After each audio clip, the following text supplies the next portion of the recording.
여러분 안녕하세요. 저는 한국외대 네덜란드어과 21학번으로 재학 중인 이후인입니다. 안녕하세요. 저는 한국외대 경영학부 2학번 정인아라고 합니다. 와. 저는 한국외대 인문계 논술 전형으로 입학했습니다.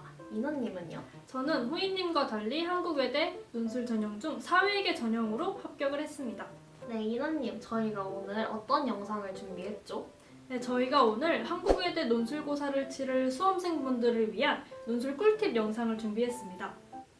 그 전에 지금까지 수능을 보시느라 정말 고생 많으셨습니다. 와. 아니, 인원님, 외대 논술에 장학금을 받고 입학하셨다는 소식이 있던데 그게 정말일까요? 부끄럽지만 장학금을 받고 입학을 했는데요. 제가 알기로는 후이님도 장학금을 받고 입학을 하셨다고 들었는데 아, 제 입으로 말하긴 부끄럽지만 이렇게 또 밝혀주시니까 네, 저는 장학금을 받고 입학을 했습니다. 그래서 저희 둘이 이야기하는 오늘의 논술 꿀팁이 여러분들께 정말 많은 도움이 될 것 같아요. 작년에도 논술 꿀팁 영상이 올라왔는데요. 올해도 역시 준비했습니다. 그러면 본격적으로 시작해 보겠습니다. 왕.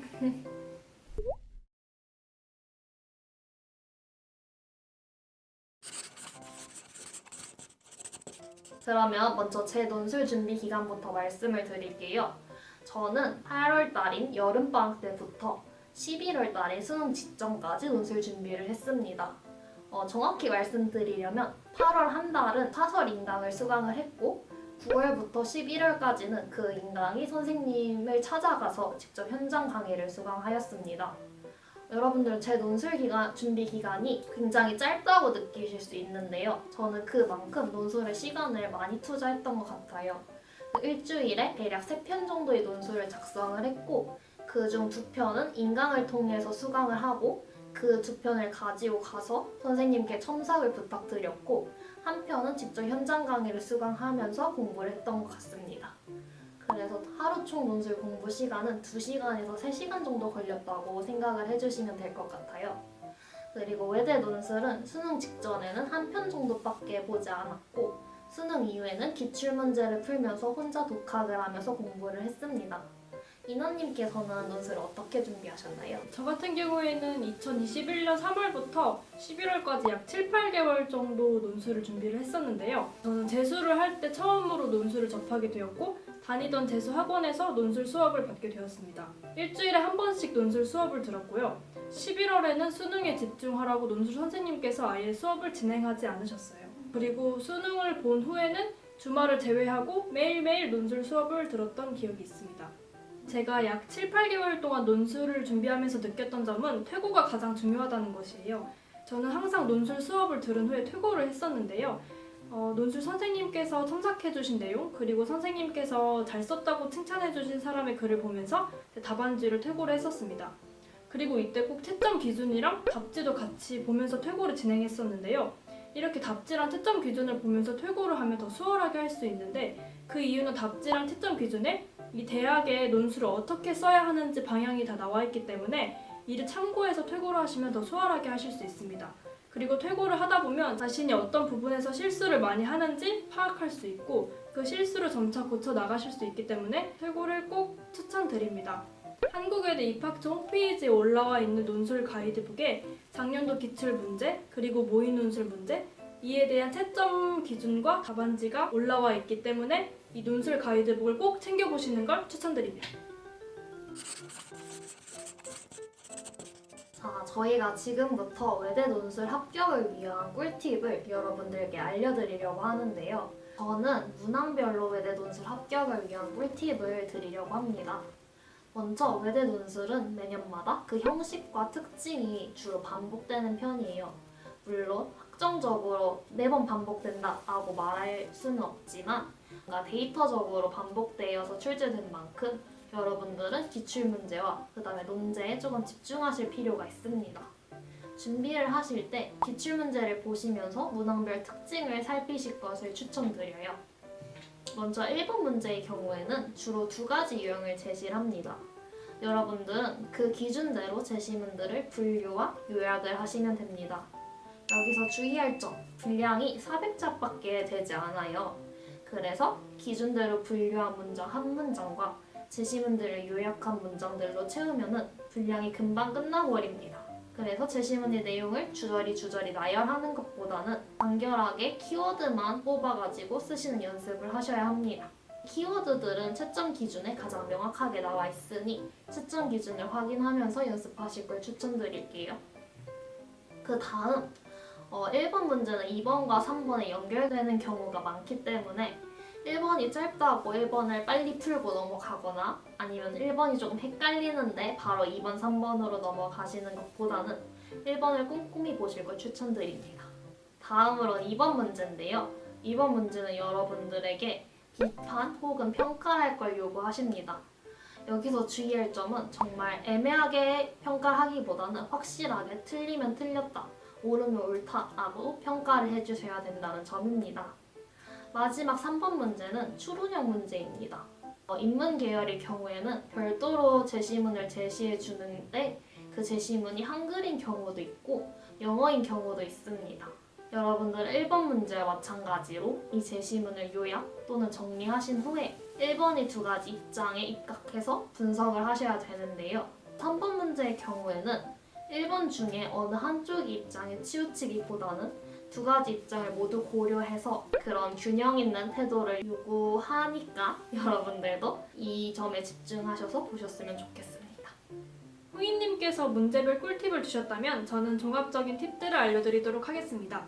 제 생각엔 한국외대 논술 합격을 위한 가장 중요한 세 가지는 깔끔한 문장, 기출문제 풀어보기, 그리고 반복이라고 생각합니다. 제가 생각했을 때 깔끔한 문장이란 적절한 키워드가 들어가 있고 핵심적인 내용이 들어가 있으며 그리고 주어와 서술어가 적절하게 호응되는 문장이라고 생각을 해요. 앞서 후이님께서 말씀하신 것처럼 키워드는 대부분 제시문에 나와 있고 제시문에 나와 있지 않더라도 제시문을 꼼꼼하게 읽다면 충분히 찾으실 수 있습니다. 그리고 일관된 문장의 형식도 중요하다고 생각을 하는데요. 예를 들면 평가하는 문제가 나왔을 때 가를 바탕으로 나를 평가해보자면 가를 바탕으로 나를 평가해보자면 이런 식으로 일관되게 문장을 작성하는 겁니다. 이렇게 일관되게 문장을 작성하면 전체적으로 글이 더욱 깔끔해지고 더욱 읽기 쉬워질 겁니다. 그리고 주의해야 할 점은 무조건 글자 수를 맞춰야 된다는 것입니다.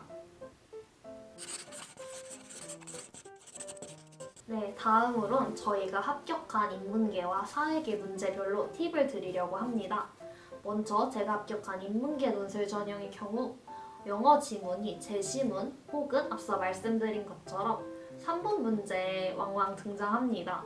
이때 영어 지문이라고 겁을 먹으실 필요 전혀 없으십니다. 왜냐하면 여러분들이 보신 수능 영어보다 지문이 난이도가 훨씬 쉬운 편입니다. 따라서 이 제시문들도 앞서 1번에서 하셨던 것처럼 영어 키워드 위주로 정리를 해주시되 지문의 내용을 한 줄 정도로 이해는 하셔야 합니다. 그리고 영어 지문에서 간혹 문단 밑에 각주를 통해서 영어 단어에 대한 힌트를 주기도 하는데요. 이 단어 설명들은 여러분들께서 반드시 숙지하거나 또는 지문을 이해해야 하는데 도움이 되는 키워드이기 때문에 집중해 주시길 바랍니다. 그러면 인원님 다음으로 사회계 문제의 팁도 좀 알려주시겠어요? 네, 제가 지원했던 사회계 전형에는 통계 도표 자료 문제가 나옵니다. 앞에서 후이님께서 언급해주셨던 것처럼 한국외대 논술 특징 중 하나가 바로 모든 문제가 유기적으로 연결되어 있다는 점인데요. 이 3번 문제가 앞에 나온 문제랑 연결되어 있는 경우가 대부분입니다. 예를 들면 1번 문제에서 했던 분류를 3번 문제의 그래프에 대입하는 식으로 이런 식으로 문제가 많이 나옵니다. 절대 어렵지 않습니다. 기출 문제를 풀고 답지와 채점 기준을 보면서 공부를 하시다 보면 저희가 했던 말이 무슨 뜻인지 반드시 아실 겁니다. 복잡한 통계 도표 자료가 나와도 절대 당황하지 말고 저희가 드렸던 꿀팁들을 기억하면서 꼭 침착하게 풀어나가시길 바랍니다. 네, 여러분 마지막으로 논술을 앞두신 여러분들이 가지셔야 할 마음가짐에 대해 말씀드리려고 합니다. 첫 번째, 수시 원서 접수를 마쳤다고 수능 공부에 소홀히 하시지 않았으면 좋겠습니다. 물론 원서 접수는 끝났지만 최저를 충족할 때까지 여러분들이 수능은 끝난 게 아닙니다. 최저를 맞추면 정말 합격률이 올라갑니다. 이 점 유의하셔서 수능 직전에는 최저에 맞추는데 좀 더 집중하시길 추천드립니다. 그리고 두 번째, 수능 직후에 놀고 싶으시더라도 꼭 참고 일주일 동안 빡세게 열심히 논술을 준비하면 정말 합격하실 수 있으십니다. 일주일 동안 기출 문제를 풀고 퇴고하고 채점 기준과 답안지를 분석한다면 외대 논술에 합격하실 수 있으실 겁니다.